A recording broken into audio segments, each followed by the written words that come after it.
The gold-dipped feather of Lena Delacroix's pen trembled as she wrote, each character a testament to the art she had perfected far from home. Outside her window, Istanbul spread beneath the mist rising from the Bosphorus, minarets piercing the morning fog like needles through silk. For months had passed since she arrived at Dolmabahce Palace, and still the enormity of her task overwhelmed her, to teach the Ottoman script to Prince Emir Latif, heir to a crumbling empire. Again, she said softly, watching the young prince's frustration mount as he blotted another mistake. Remember, Your Highness, the pen must float across the page as though it weighs nothing. It does weigh nothing, Prince Emir replied, 17 and already carrying the gravity of nations in his voice. It is my hand that feels leaden. Lena suppressed a smile. The Sultan's son possessed intelligence and wit, if not patience. His dark eyes, so like his father's, flashed with determination as he dipped his pen once more. His hand moved with greater care this time, the Arabic letters flowing more naturally. Better, she offered.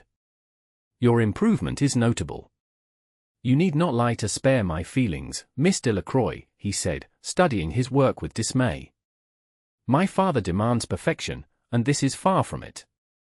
Perfection is merely practice persisting, Lena replied, the words her own teacher had once spoken to her in Paris.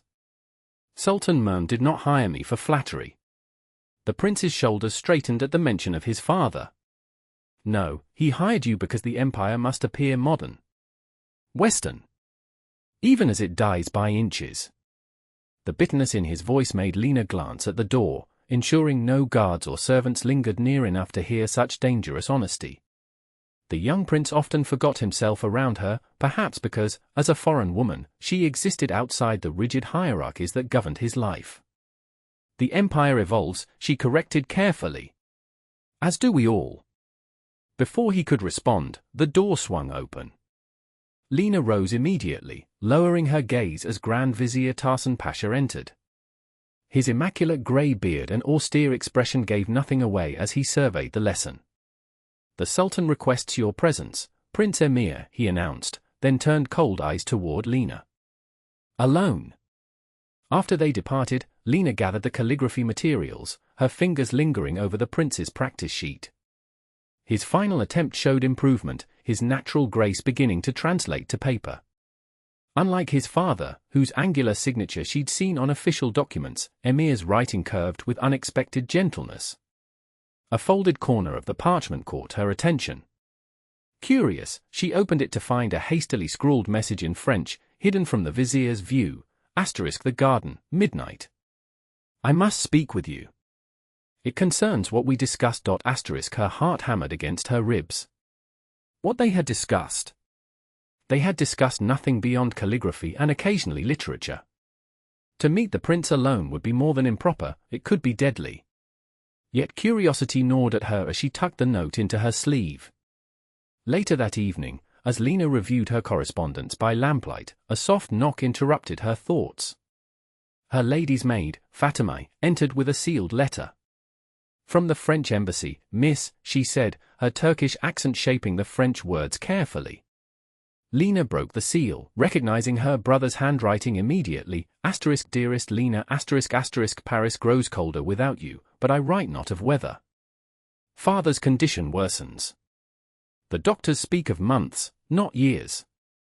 Your position with the Ottoman court remains our family's salvation, especially with the expenses of his treatments mounting. I hesitate to burden you further, but there is more. Rumors circulate that the Sultan seeks European alliances through marriage for Prince Emir. The French diplomatic corps whispers that you were selected not only for your skill with the pen but as a means to gauge the prince's receptiveness to Western influences. I fear you are a pawn in a game far larger than calligraphy lessons. Be careful, sister. The dying Ottoman Empire is like a wounded lion, most dangerous in its final hours. Your devoted brother Charles Lena's hand shook as she set the letter down. A pawn? She had been selected from the École des Beaux-Arts for her acclaimed mastery of Arabic and Ottoman calligraphy, a rare talent for a European woman. The position had seemed a godsend, the salary enough to keep her father's treatments ongoing while maintaining their small estate outside Paris. But Charles's warning merged with the prince's mysterious note, creating a dissonance she couldn't ignore. As midnight approached, Lena wrapped herself in a dark cloak and slipped through the servants' corridors toward the palace gardens. The night air carried the scent of jasmine and the distant salt of the strait. Moonlight illuminated the ornate Ottoman garden where east and west converged, European roses alongside tulips that had once caused financial panic in the empire's more glorious days. "You came."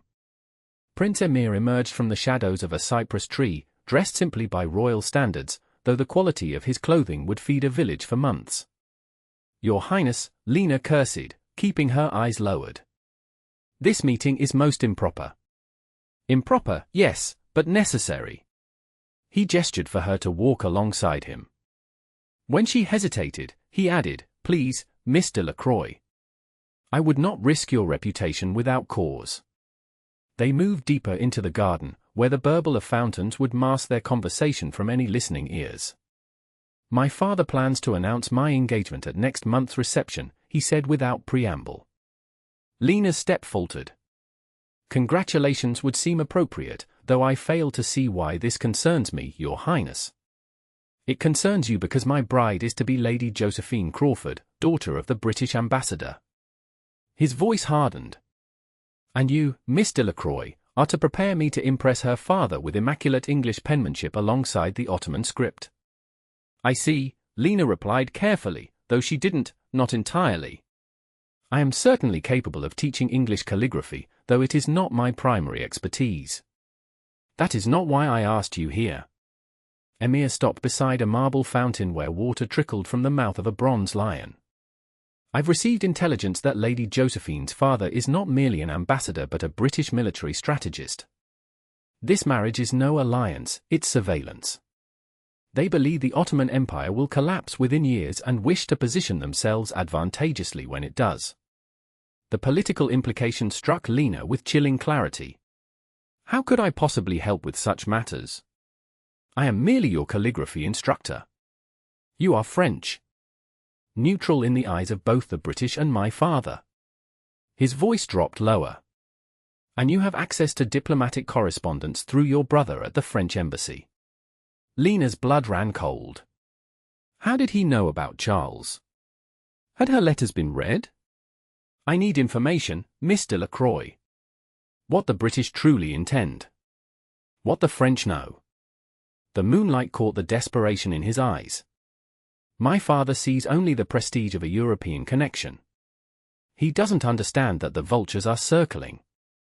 "You ask me to spy." Lena stepped back. "I cannot. I ask you to help save what remains of an empire that has stood for 600 years, he interrupted. "An empire where Christians, Jews, and Muslims once lived together in greater harmony than anywhere in Europe, despite what your newspapers claim." The passion in his voice gave her pause. This was not the sometimes petulant prince from her lessons, but a young man facing the dissolution of his heritage. "Even if I wanted to help, I have no access to such information," she said. "But your brother does," Emir pressed. "All I ask is that you listen. Observe. Report what might help me navigate these treacherous waters."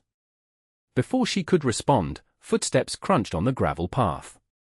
Emir quickly pulled Lena behind a large ornamental bush as a palace guard passed by, lantern swinging. "Think on it," he whispered, his breath warm against her ear. "We meet again in 3 days. Same time."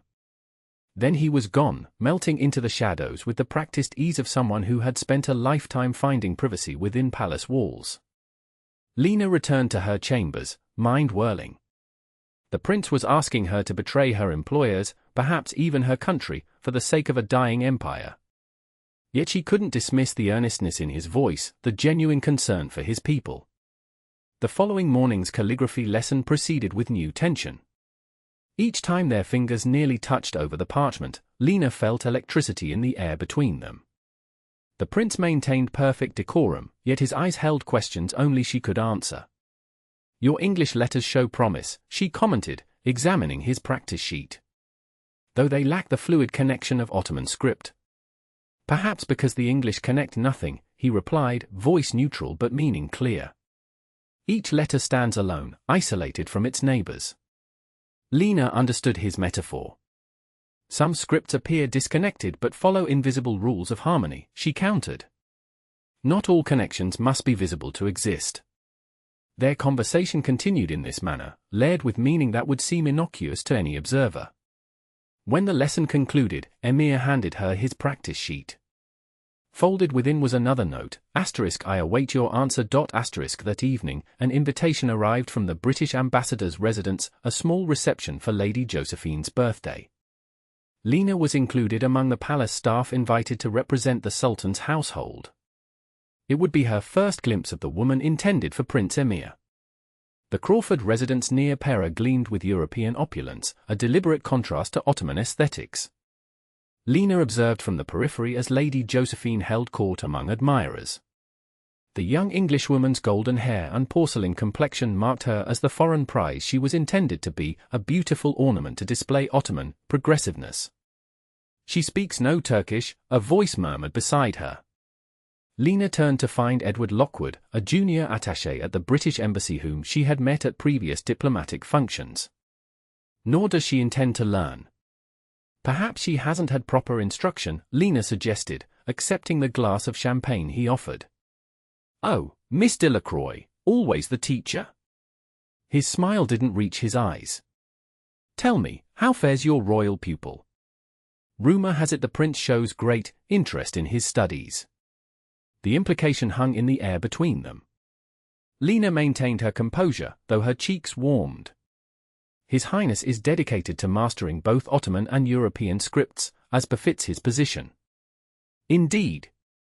Edward sipped his champagne.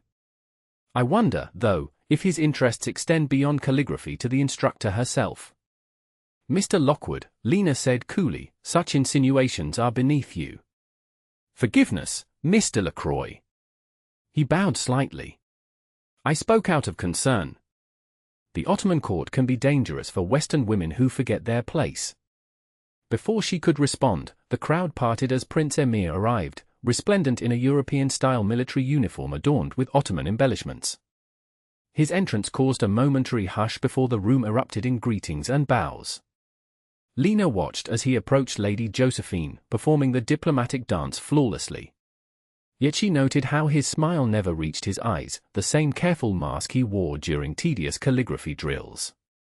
Later, as musicians played a blend of European and Turkish melodies, Edward cornered Lena again. "Your prince seems to be searching the room," he observed. "Perhaps for someone other than his intended." Lena followed his gaze to see Emir indeed scanning the gathering, his expression carefully neutral. When his eyes met hers briefly, she looked away. "I understand your brother's position at the French embassy has been upgraded," Edward continued casually. Quite the meteoric rise for someone so young. The comment struck Lena like a physical blow. Was this a threat? A warning? She excused herself, retreating to a quiet alcove to collect her thoughts. "Miss Delacroix." She turned to find Prince Emir standing before her, protocol demanding she curtsy. "Your Highness." "I was just admiring the view." She gestured to the window overlooking the Bosphorus, lights from Asia twinkling across the water. "A beautiful night," he agreed, loud enough for nearby guests to hear. Then, voice dropping to a whisper, "The British are investigating your brother's correspondence. You are being watched." Before she could respond, he raised his voice again.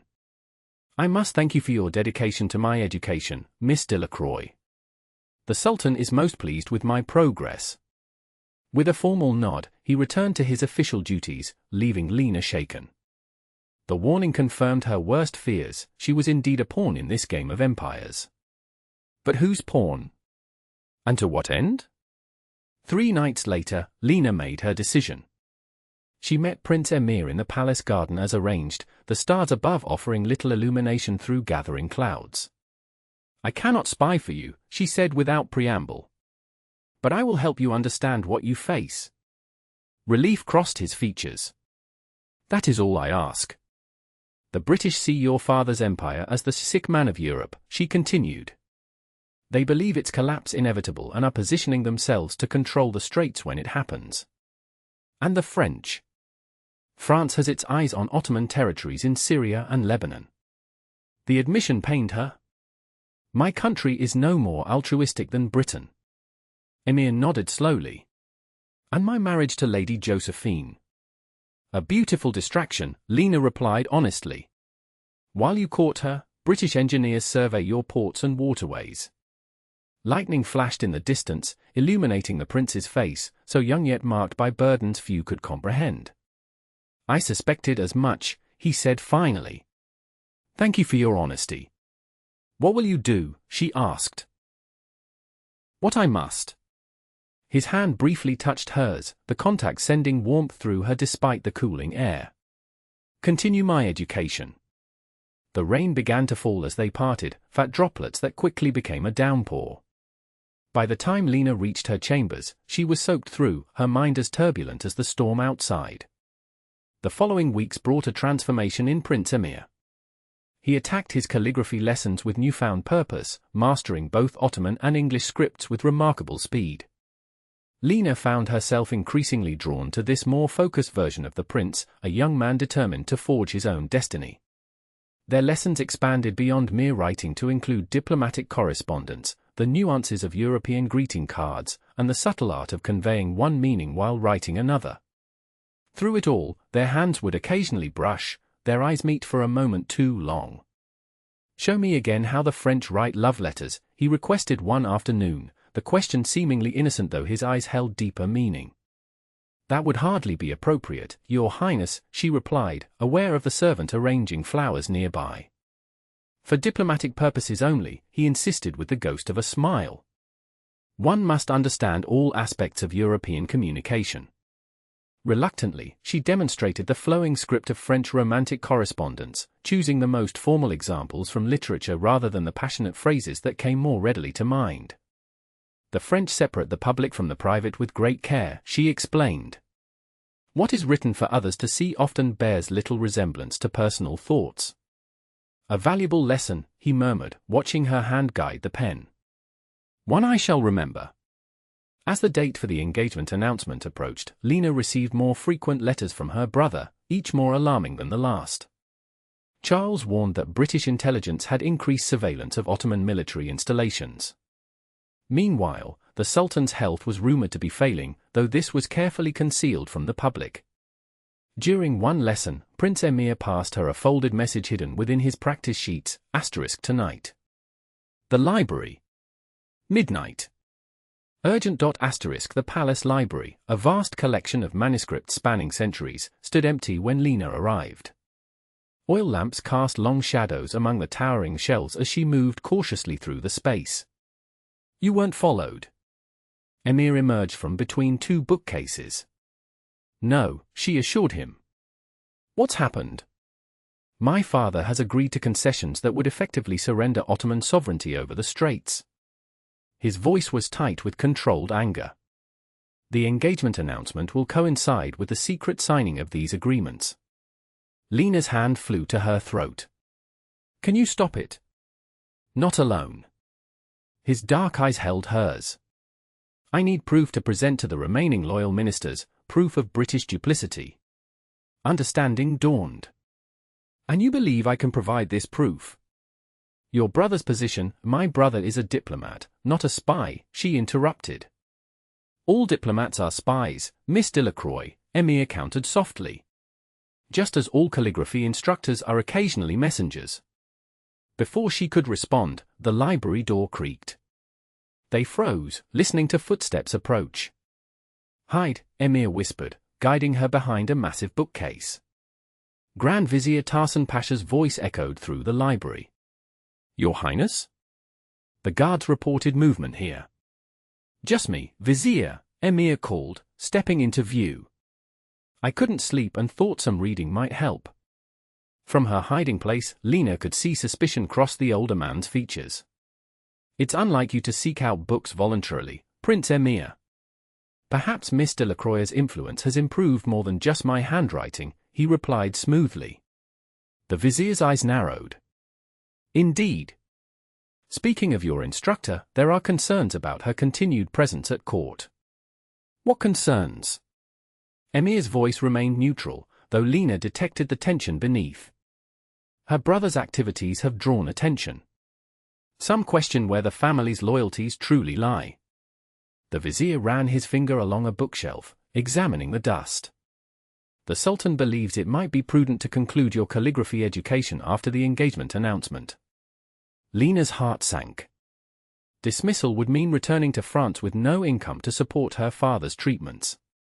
Yet the alternative, becoming entangled in Ottoman politics, could prove far more dangerous. "I'll consider it," Emir replied, his diplomatic training evident in his non-committal response. "Though I would prefer to continue my studies." "Your preferences are noted, Your Highness. But ultimately, this is your father's decision." The vizier bowed slightly. "I suggest you return to your chambers. The library air is not always conducive to clear thinking." After the vizier departed, Lena emerged from hiding, her face pale. "I should go." "Wait." Emir caught her hand. "There's more at stake than either of us realized." "I cannot jeopardize my family," she whispered. "Nor can I betray my country." "I'm not asking you to betray France." His grip gentled, but he didn't release her. "I'm asking you to help prevent a catastrophe that will engulf all of Europe if the straits fall into the wrong hands." The sincerity in his eyes made her hesitate. "What would you have me do?" "There's a reception at the French embassy tomorrow night. Your brother will be there." He finally released her hand. "Find out what he knows about the British agreements." "That's all." Lena nodded slowly. "And if I learn something?" "We meet again. Same time, same place." He stepped back, awareness of their impropriety returning. "Be careful, Miss Delacroix. It seems we are both being watched more closely than we realized." The following evening, Lena attended the French embassy reception with trepidation.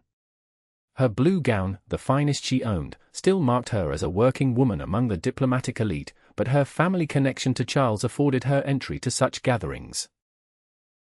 She located her brother on the embassy terrace, deep in conversation with a senior diplomat. When Charles spotted her, his expression shifted from surprise to concern. "Lena! I didn't expect you tonight." He embraced her briefly, then guided her to a quiet corner. "You look well.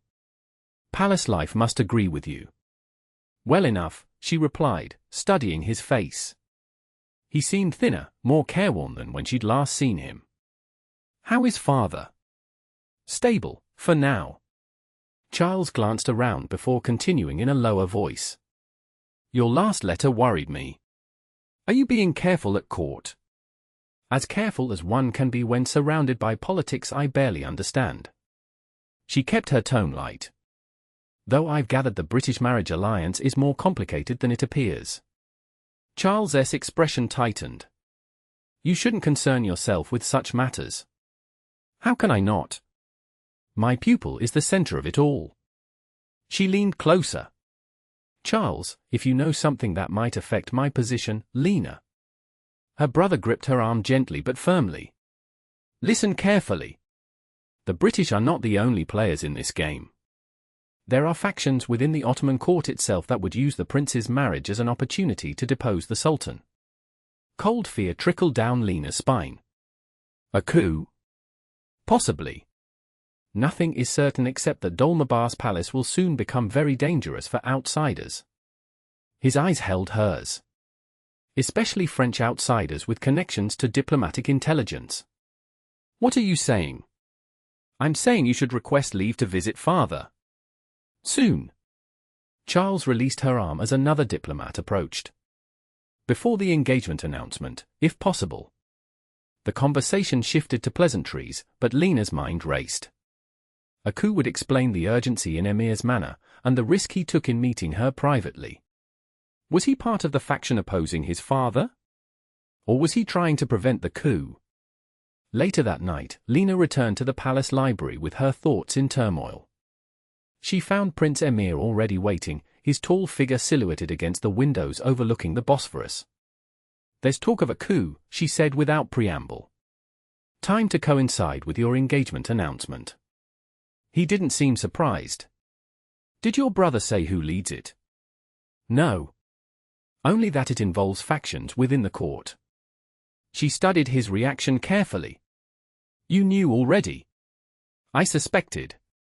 Emir turned to face her fully. The old guard opposes my father's concessions to European powers. They would rather see me on the throne, a young, malleable sultan they can control. And are you? Malleable. The question was impertinent, but Lena needed to understand whose cause she was potentially serving. A ghost of a smile touched his lips. They believe so. Just as the British believe my interest in Lady Josephine is genuine. And it isn't. The question escaped before she could stop it. His gaze intensified. My interests lie elsewhere, Miss Delacroix. The implication hung between them, dangerous and thrilling. Lena forced herself back to the matter at hand. What do you intend to do about the coup? Prevent it, if possible. He moved closer. But I need proof of the British agreements to convince my father of the danger. Without that, he'll dismiss my concerns as jealousy or ambition. And if you can't prevent it, then I must be prepared to assume power under circumstances not of my choosing. The weight of this admission seemed to press on his shoulders. Either way, I need allies I can trust. The word trust lingered in the air between them. Lena realized with sudden clarity that she had crossed a threshold from which there was no return. She was no longer merely a calligraphy instructor but a confidant in Ottoman imperial politics. My brother advised me to leave Istanbul before the announcement, she said quietly. A wise precaution. Emir's expression softened. One you should heed. And abandon you to navigate this alone. The word surprised even her. Your safety matters more than my political situation, Lena. It was the first time he had used her given name, the intimacy of it sending warmth through her despite the circumstances. Before she could respond, a noise from the corridor outside froze them both. Footsteps approached, then receded. When they were certain they remained alone, Emir continued in a hushed voice. The British ambassador keeps the draft agreements in his private safe. During the reception before the announcement, his residence will be largely empty. His eyes held hers. Could your brother obtain access? Lena hesitated, the magnitude of what he was suggesting sinking in. That would be espionage, Your Highness. Treason, even. I know what I ask. His voice was gentle but urgent. But thousands of lives may depend on preventing both the coup and these agreements. I'll speak with Charles, she finally conceded. But I make no promises. Relief washed over his features.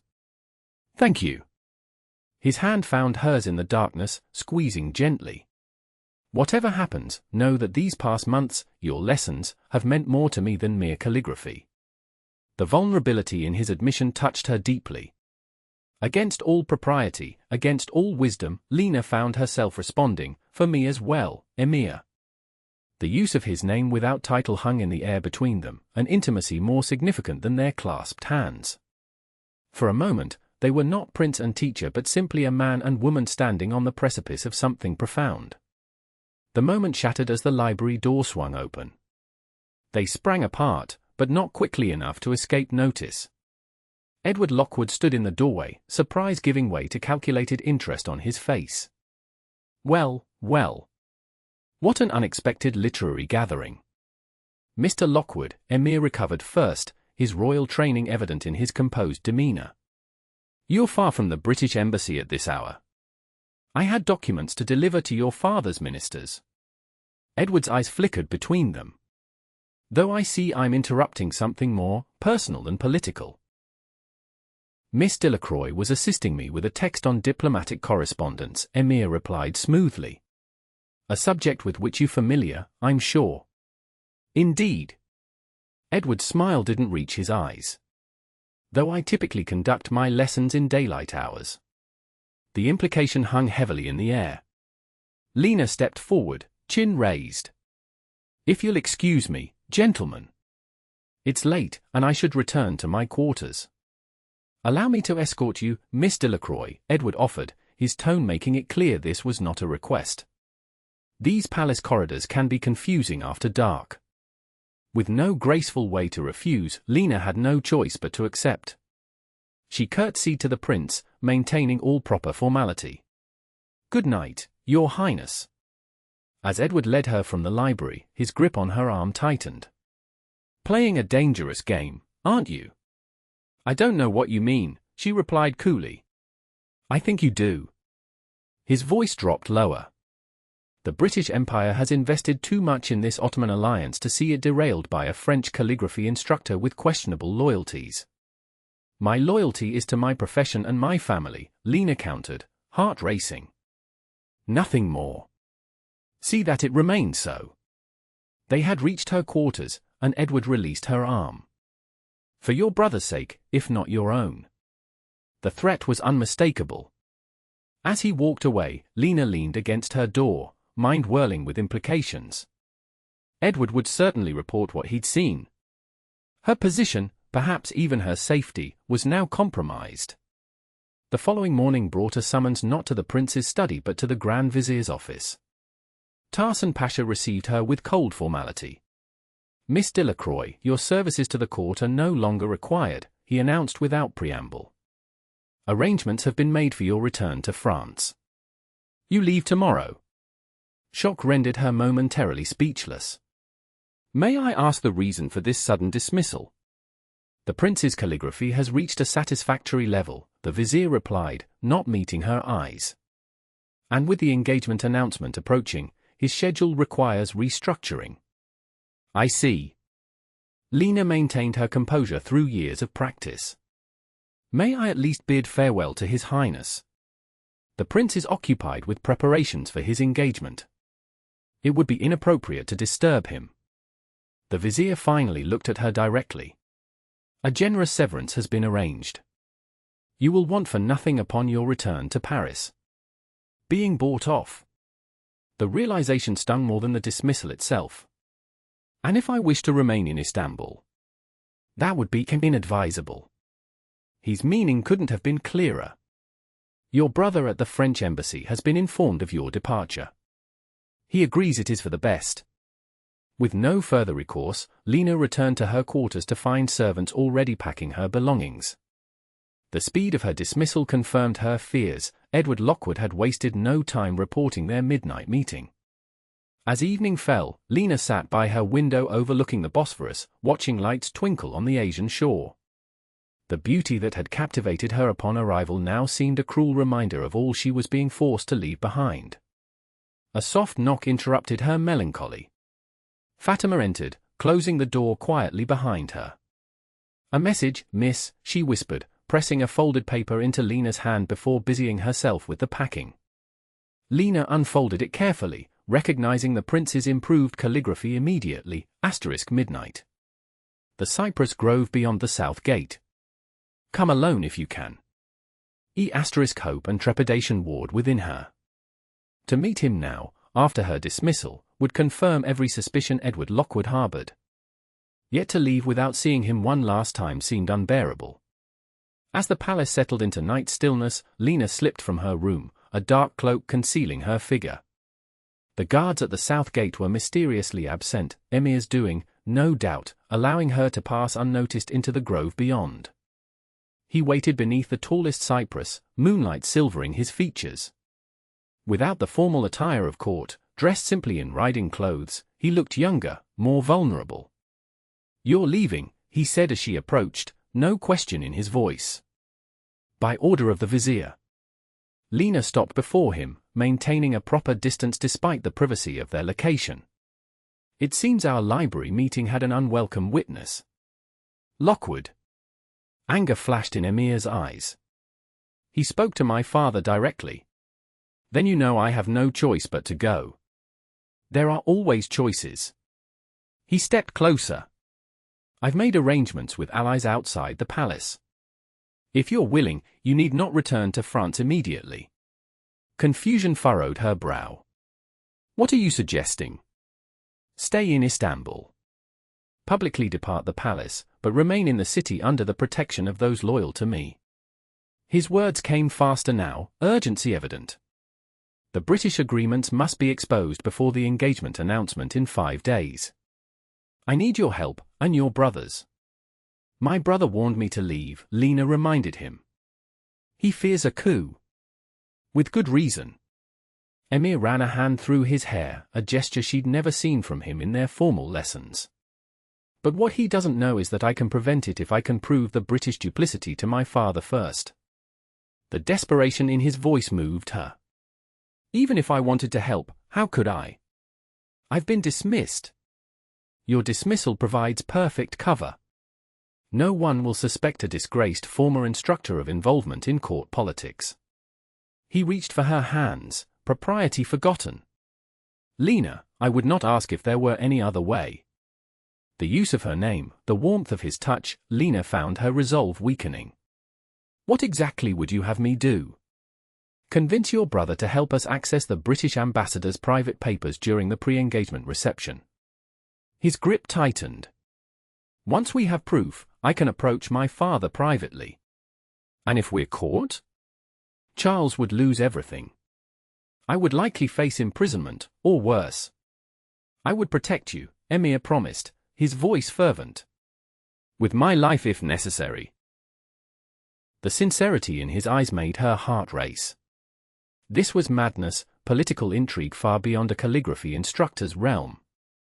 Yet the alternative was returning to France, leaving Emir to face these dangers alone while a great power systematically dismantled his homeland.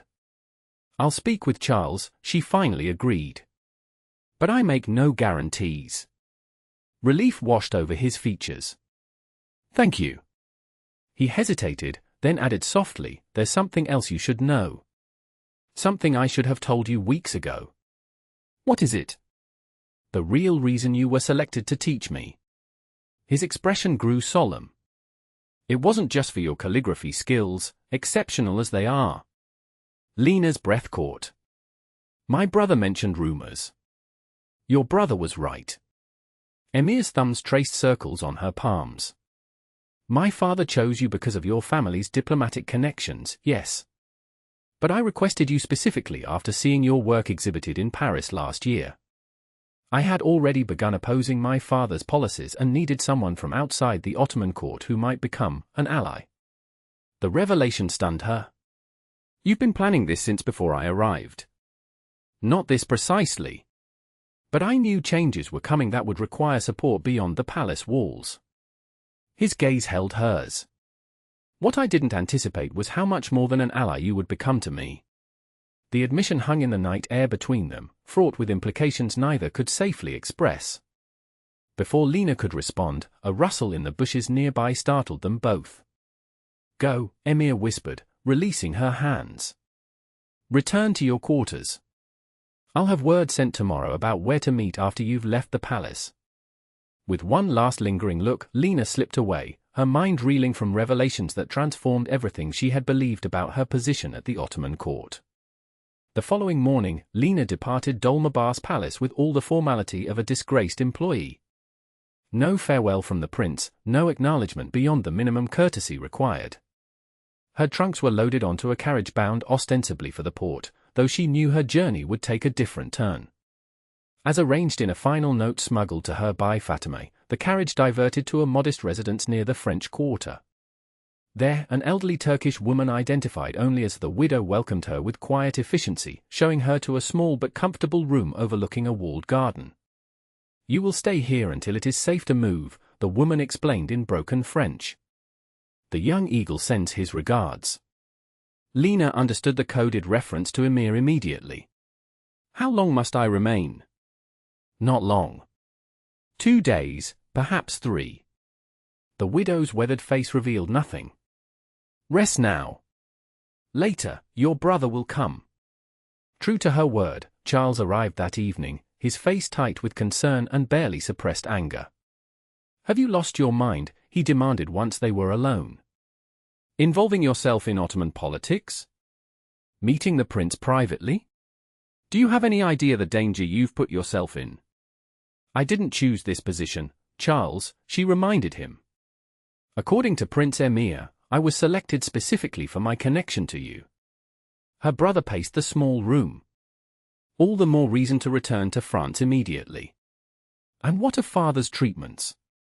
The salary from this position is all that keeps him alive. She caught his arm, forcing him to face her. Besides, you know as well as I do what's at stake if the British gain control of the Straits. Charles's expression softened slightly. So you become a patriot now? Or is there another reason you're so invested in the Ottoman prince's cause? He rushed to Lena's cheeks. My reasons are my own. But I need your help, brother. Just this once. After a long moment, Charles sighed deeply. What exactly does your prince want me to do? Relief flooded through her. Access the British ambassador's private papers during the reception. There's supposedly a draft agreement that would effectively surrender Ottoman control of the Bosphorus and Dardanelles. Supposedly. Charles raised an eyebrow. You're risking everything onto supposedly. Emir believes it exists. And given the British Embassy's sudden interest in my activities, I'm inclined to believe him. Her brother studied her face for a long moment. You care for him, he stated simply. Beyond politics or duty. Lena couldn't deny it. Is that so impossible to understand? No, Charles replied softly. But it makes it all the more dangerous. He ran a hand through his hair, a gesture so like Emir's that it startled her. Very well. I'll help, but on one condition. Name it. When this is over, regardless of outcome, you return to France with me. His expression brooked no argument. Promise me, Lena. The request struck her heart like a physical blow. To leave Istanbul, to leave Emir, seemed impossible now. Yet Charles was risking his career, perhaps his freedom, for her sake. I promise, she whispered, the words tasting of ash. The plan took shape over the next 2 days. Charles would attend the reception at the British Embassy as expected. Using his diplomatic credentials, he would access the ambassador's private study under the pretense of delivering an urgent message from Paris. Meanwhile, Lena would wait nearby to receive whatever documents he could obtain. The night before the reception, Emir visited the widow's house in disguise, his fine clothes exchanged for those of a merchant. Lena's heart leapt at the sight of him, though she maintained a careful distance when the widow showed him to the small parlor. Everything is arranged, he asked without preamble. Yes. Charles will attend the reception tomorrow night. Lena kept her voice steady despite the turmoil within. If the documents exist, he'll find them. Good. Emir glanced at the widow, who nodded and discreetly left them alone. Once the door closed, his formal demeanor softened. Are you well? Have you everything you need? I'm fine, she assured him. Though I admit, I never imagined my calligraphy instruction would lead to political intrigue. A faint smile touched his lips. Nor did I imagine my reluctant penmanship lessons would lead to this. His expression grew serious again. Lena, I want you to know that whatever happens tomorrow, you have my eternal gratitude and my protection. What will you do if we succeed? If you can prove the British duplicity to your father? Cancel the engagement. Renegotiate from a position of strength. His dark eyes held hers. And perhaps find a way to offer a different alliance, one based on genuine respect rather than exploitation. The implication hung between them, too dangerous to acknowledge explicitly. Lena changed the subject. And the coup plotters? What of them? Once their British support is exposed, most will reconsider their position. He stepped closer. Those who don't will face justice. You make it sound simple, she observed. Far from it. But necessary. His hand reached for hers, a breach of propriety that neither seemed inclined to correct. There's something else you should know. If we succeed, I intend to ask my father for permission to. A sharp knock interrupted him. The widow's urgent voice called through the door, riders approaching.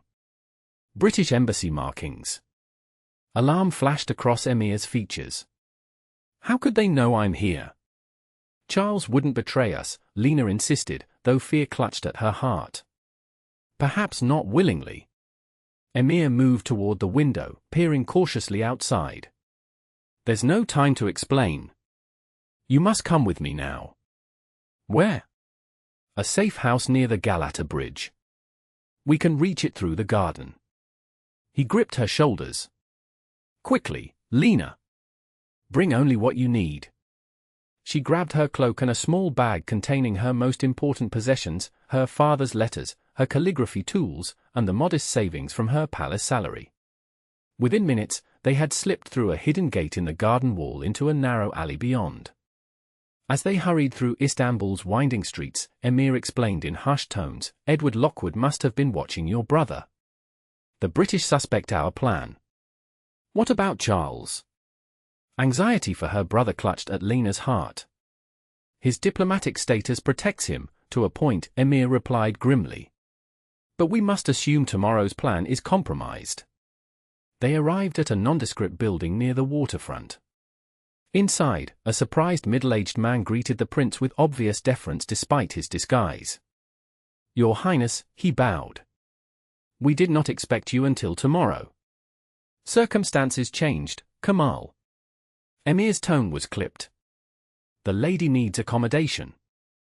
And send word to our friend at the French embassy, his sister requires assurance of his safety." As Kamal hurried to obey, Emir turned to Lena. "You'll be safe here tonight. Tomorrow, we must find another way to access those documents." "How?" "If the British are watching Charles, there's the reception itself," Emir interrupted, his expression thoughtful. "Lady Josephine has requested my presence, despite tradition dictating we shouldn't meet before the formal announcement." Understanding dawned on Lena's face. "You'll attend the reception yourself?" "It would be expected, given the circumstances." A ghost of a smile touched his lips. "And who better to distract the British ambassador than the Ottoman prince he believes he's manipulating?" "It's too dangerous," Lena protested. "If you're caught, less dangerous than allowing my empire to be dismantled through treachery." His voice softened as he took her hand. "Some risks are worth taking, Lena." The intimacy of the gesture, the earnestness in his eyes, Lena found herself unable to argue further. Instead, she asked, "What role would I play in this new plan?" "None." His response was immediate and firm. "You've risked enough already. Tomorrow night, you'll remain here where it's safe." Before she could protest, Kamal returned with news. Charles was unharmed but confined to the French embassy under diplomatic supervision. The British had formally complained about his unusual interest in their affairs. He's essentially under house arrest, Emir translated the message. But protected by diplomatic protocol. Relief mingled with guilt in Lena's heart. Her brother was safe, but his career might be irreparably damaged by his involvement in her schemes. As night deepened, Emir reluctantly prepared to leave. "I must return to the palace before my absence is noted. The widow will ensure your previous lodgings are cleared of any evidence of your stay." At the door, he hesitated. "Lena, if tomorrow goes poorly, it won't," she interrupted, unwilling to contemplate failure. "If it does," he persisted, "know that these past months have been the most honest of my life. For all the pretense and politics, what grew between us was real." The declaration hung in the air between them, neither fully acknowledged nor denied. Propriety demanded distance, but Lena found herself stepping closer, her hand rising to touch his cheek. "Be careful tomorrow," she whispered. "Some things are worth protecting more than empires." For one breathless moment, it seemed he might close the remaining distance between them. Instead, he captured her hand, pressing a fervent kiss to her palm, an intimacy that, while modest by Western standards, conveyed depths of emotion no proper Ottoman prince would display. "Until tomorrow," he promised, then was gone. Left alone in the safe house, Lena found sleep elusive. Her mind raced with contingencies, fears, and the memory of Emir's lips against her skin. By morning, she had reached a decision that defied his instructions but aligned with her conscience. She could not allow him to face this danger alone.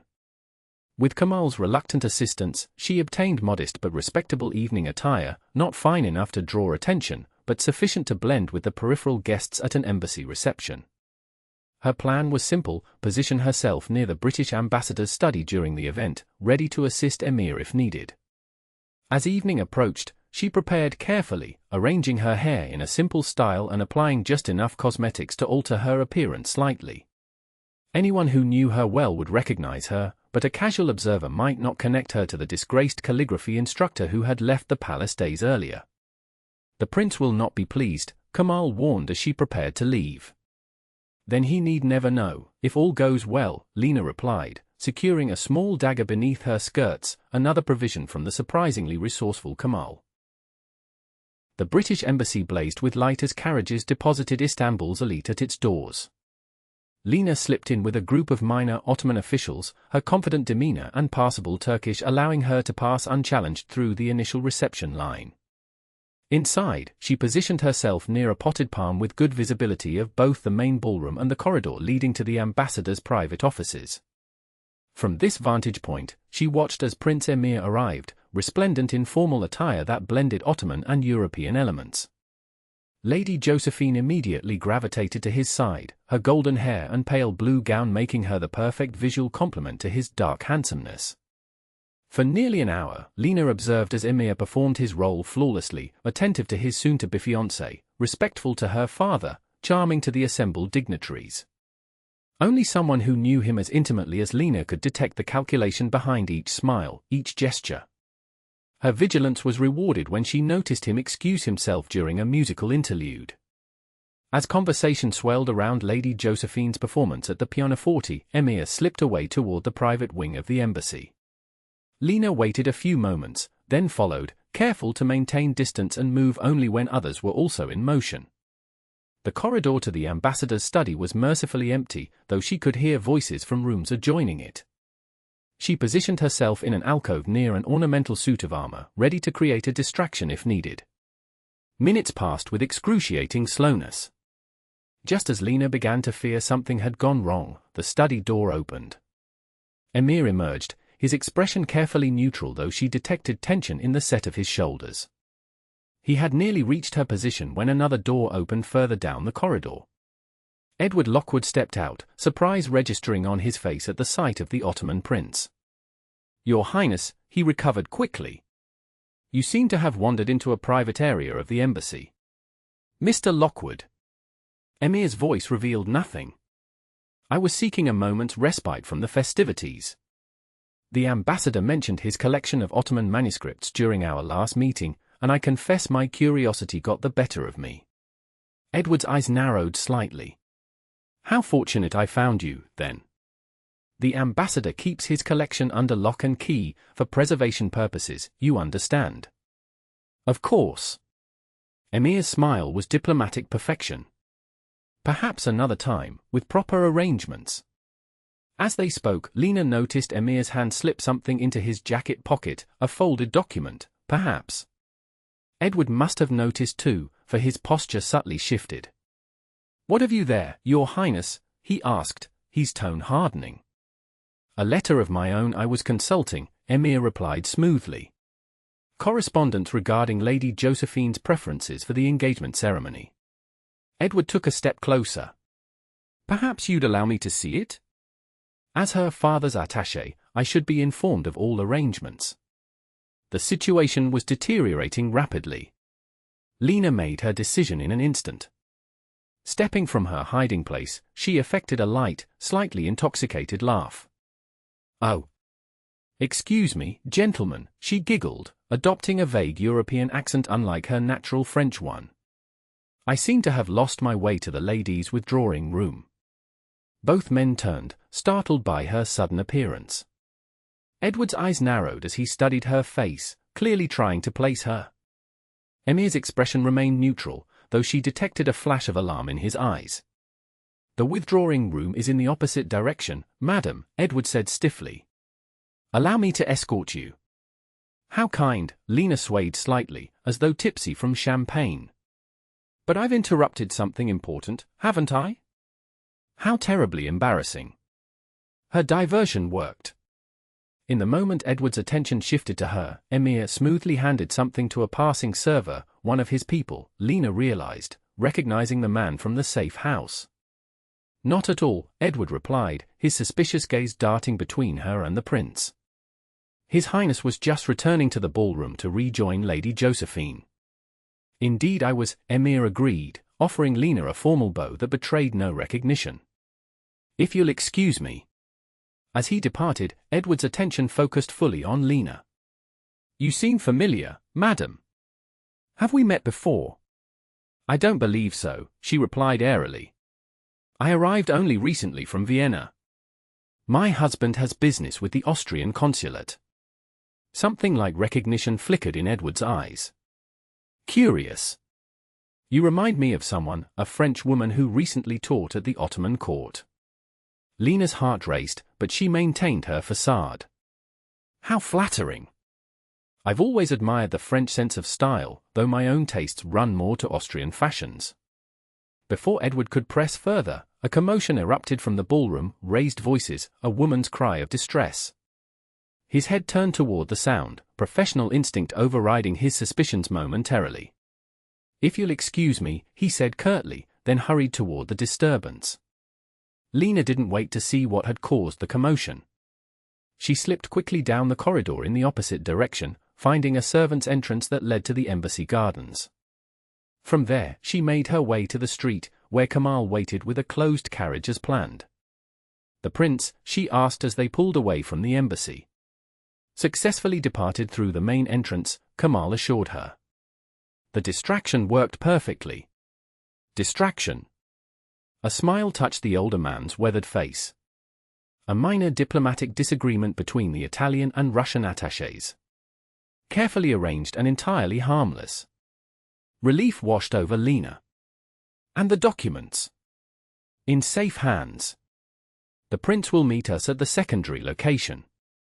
That secondary location proved to be a modest house near the Suleimani Mosque, its unassuming exterior concealing a well-appointed interior. There, Emir was waiting, his formal attire exchanged for simpler clothing, his expression a mix of relief and exasperation when Lena entered.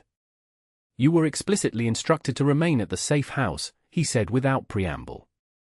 A fortunate disobedience, it seems, she replied, chin raised. Or would you have preferred to explain to Mr. Lockwood exactly what you were reading in the ambassador's study? For a moment, he maintained his stern demeanor, then a reluctant smile broke through. Your timing was fortuitous. Though your presence nearly stopped my heart. Did you find what you needed? She asked, approaching the table where several documents lay spread out. More than I expected. Emir's expression darkened as he gestured to the papers. Draft agreements for British naval bases at the Dardanelles. Proposed administrative oversight of Ottoman customs. And this, he pointed to one document in particular, a contingency plan for stabilizing Istanbul in the event of political uncertainty following the royal engagement. Lena skimmed the diplomatic language, her blood running cold at its implications. They're planning to support the coup directly. With troops and ships, if necessary. Emir's voice hardened. Using my marriage as cover for what amounts to an invasion. What will you do now? Meet with my father tonight, privately. Determination squared his shoulders. These documents leave no room for misinterpretation. Even he must see the truth now. And Lady Josephine? The engagement announcement. Something flickered in Emir's eyes, regret, perhaps, but not for the reasons a prospective bridegroom might normally feel. It cannot proceed. No matter what my father decides, I cannot in good conscience continue this charade. The implications of his statement hung between them, too significant to address in the midst of political crisis. Instead, Lena asked, "How can I help?" "You've done more than enough already," Emir replied softly. "Kamal will escort you back to the safe house. Once I've met with my father, I'll send word." "And Charles?" "He's still confined to the French embassy. I've already dispatched a message to the French ambassador explaining that your brother acted under my direct orders." A grim smile touched Emir's lips. The diplomatic fallout will be complex, but he'll be protected. Relief flooded through Lena. "Thank you." As Emir gathered the documents, preparing to return to the palace, he paused beside her. Whatever happens next, Lena, know that you have changed the course of Ottoman history and my life with your courage. The earnestness in his voice made her heart race. Be careful, she whispered. Court politics are more dangerous than British schemes. I was born to this danger, he reminded her, his hand briefly touching hers. It's you I worry for. Promise me you'll remain with Kamal until I send word. This time, she didn't argue. I promise. Dawn found Lena pacing the small room where she'd spent a sleepless night, waiting for news from the palace. Kamal had left hours earlier to serve as Emir's eyes and ears in the city, leaving her alone with mounting anxiety. A rapid knock at the door startled her. She approached cautiously, relief washing over her when she heard Charles's voice calling her name. Thank God, she breathed, embracing her brother as he entered. Are you all right? How did you find me? I'm fine, he assured her, though his expression remained grave. And finding you wasn't difficult once the prince's man explained where you were hidden. Emir sent you. Hope surged within her. What happened at the palace? Charles guided her to sit beside him. The prince met with his father as planned. The Sultan was displeased, to put it mildly. But the evidence was irrefutable. So the engagement is cancelled? The British plans exposed? Not exactly. Charles's expression tightened. The Sultan recognizes the British duplicity but fears outright confrontation would lead to military intervention. He's chosen a more diplomatic approach. Cold dread settled in Lena's stomach. What approach? The engagement announcement proceeds as scheduled this evening. But behind the scenes, the Sultan has reached out to the French and German ambassadors for counterbalancing support. Charles squeezed her hand gently. It's politics, Lena. The game never ends, the players merely shift positions. Disappointment crashed through her. After everything, the risks, the revelations, nothing would fundamentally change. And Emir agreed to this. He had little choice. He's the heir, not the Sultan. Charles hesitated, then added, there's more. The prince asked me to give you this. He handed her a sealed envelope bearing no external markings. With trembling fingers, Lena broke the seal and unfolded the letter within, written in Emir's now flawless calligraphy, Lena, by the time you read this, arrangements for tonight's announcement will be underway. Political necessity demands I continue the charade a while longer, though what we discovered has changed the parameters significantly. My father has agreed to a compromise. I will proceed with the engagement, but with new, secret conditions that protect Ottoman sovereignty. The British will discover, too late, that their influence has been checked by French and German counterweights. It is not the clean break I had hoped for, but it preserves the empire while we strengthen our position. For your safety, you must leave Istanbul immediately. Your brother has arranged passage on a French diplomatic vessel departing at noon. You'll be well beyond the city before tonight's reception begins. What I cannot say in person, I entrust to this page. You have taught me more than calligraphy, Lena. You showed me that true strength comes not from power but from principle. That courage wears many faces. That the heart can speak volumes when the voice must remain silent. Perhaps, in a different world, our story might have had another ending. In this one, I can offer only my eternal gratitude and the promise that you will never be forgotten. With deepest regard. Emir tears blurred Lena's vision as she folded the letter. The careful formality of his words couldn't disguise the emotion behind them, or the finality. The ship leaves in 3 hours, Charles said gently. We should prepare. Lena wiped her eyes, squaring her shoulders. I need to see him before I go. Impossible, Charles replied immediately. The palace is in lockdown preparing for tonight's announcement. And after what happened at the British embassy, you're likely to be arrested if recognized. I didn't come this far to leave without saying goodbye properly. Determination hardened her voice. There must be a way. Charles studied her face for a long moment, then sighed deeply. There might be one possibility, though it's risky. The Sultan's tailor is making last-minute adjustments to ceremonial attire this morning. His assistant is sympathetic to certain French interests. Hope flickered within her. You mean he's one of your informants? I mean he appreciates French brandy and currency, Charles corrected wryly. But yes, he might be persuaded to get a message to the prince, perhaps even arrange a brief meeting in the palace gardens during the midday prayer, when most of the court will be at the mosque. It wasn't much, but it was something. Thank you, Charles. Don't thank me yet, he warned. If you're caught, not even my diplomatic status can fully protect you. And we absolutely must be on that ship when it sails. We will be, Lena promised, already planning what she would say in what might be her final moments with Emir. The plan proceeded with tense precision. Disguised as a seamstress's assistant, Lena entered the palace grounds through a service entrance, her head covered and eyes downcast. Charles's informant led her through back corridors to a small courtyard adjacent to the prince's private garden, then departed with instructions to return in precisely 15 minutes. Lena waited, heart pounding, in the shadow of a flowering almond tree. When Emir appeared, he wore simple clothes, no royal regalia, no formal attire, making him look younger, more vulnerable than the prince she had come to know. You shouldn't be here, he said softly, crossing the courtyard to her side. I couldn't leave without seeing you. Lena remained where she stood, maintaining a proper distance despite every instinct urging her closer. Without thanking you for protecting Charles. For everything. It is I who should thank you.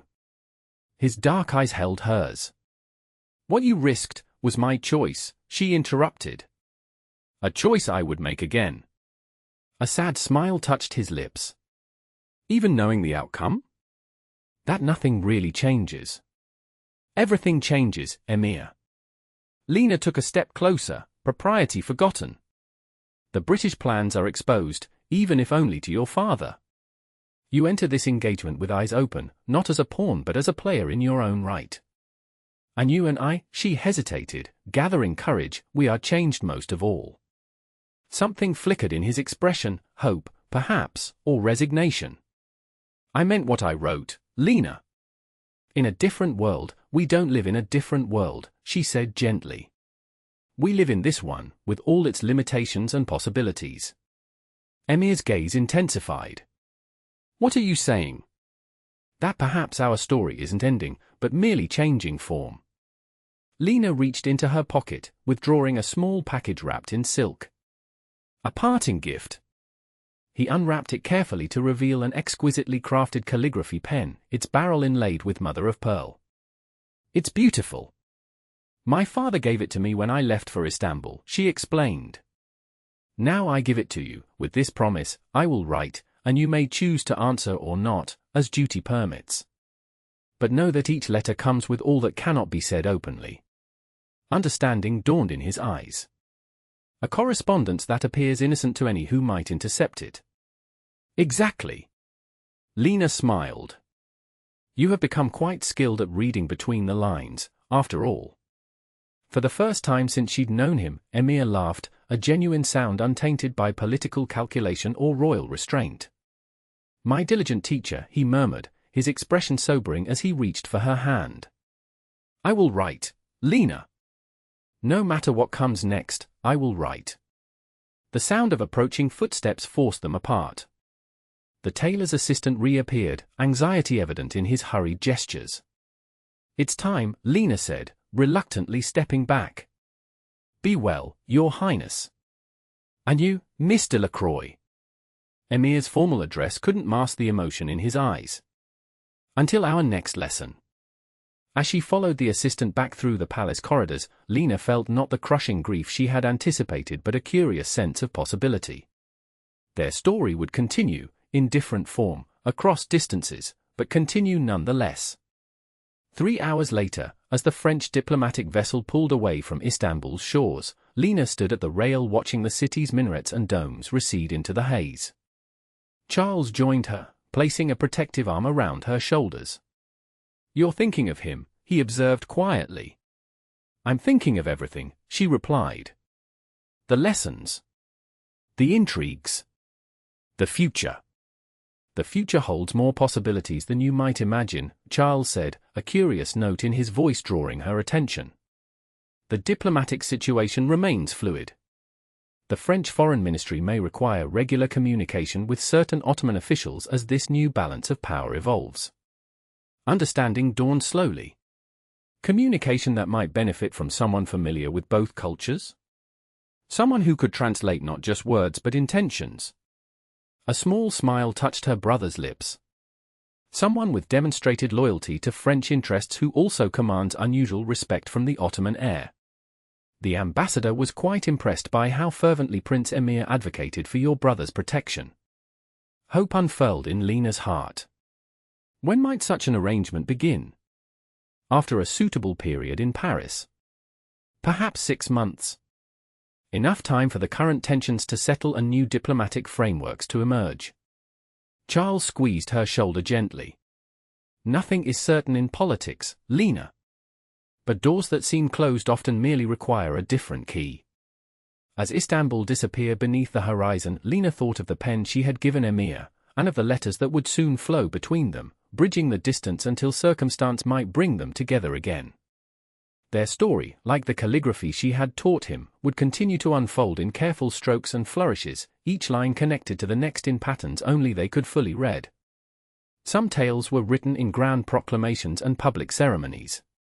Others, the ones that endured, were inscribed more carefully, in shared secrets, in patient hope, in words that meant one thing to the world and another entirely to those who had learned to read between the lines. Lena smiled as she turned from the rail toward the open sea. Their lesson had only just begun.